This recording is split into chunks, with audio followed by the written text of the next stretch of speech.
Welcome to Kenton Teaches. Enjoy the video. You start by preparing the PC and dongle.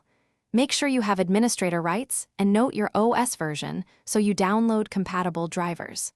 Once ready, pick a rear panel USB port for stable connection and plug in the Bluetooth USB adapter. This avoids power issues common with hubs. After you insert it, wait for Windows to attempt detection. Then open Device Manager to verify the adapter appears under Bluetooth or unknown devices, so you can proceed to install or update drivers. Once the adapter appears, install the vendor driver or accept the certified driver Windows offers. Having the correct driver ensures full functionality and profiles like A2DP or HFP. After installation, open Services. MSC and set Bluetooth support service to automatic and start it so pairing works reliably. Then go to Bluetooth settings, turn the radio on, and put your peripheral into discoverable mode. This makes your PC see the device. Make sure drivers finish initializing before attempting pairing to avoid timeouts.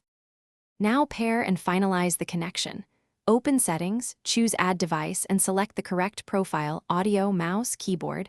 While your peripheral is discoverable, confirm PIN or code if prompted. Once paired, test the device. Play audio, type, or transfer a file depending on the peripheral to verify profiles and latency. If things go wrong, try the key troubleshooting step. Unplug the dongle, remove the device from Bluetooth list, reinstall the latest driver, then reinsert adapter, and reboot the PC to clear conflicts and reset the stack. Thanks for watching. Please subscribe if this video was helpful.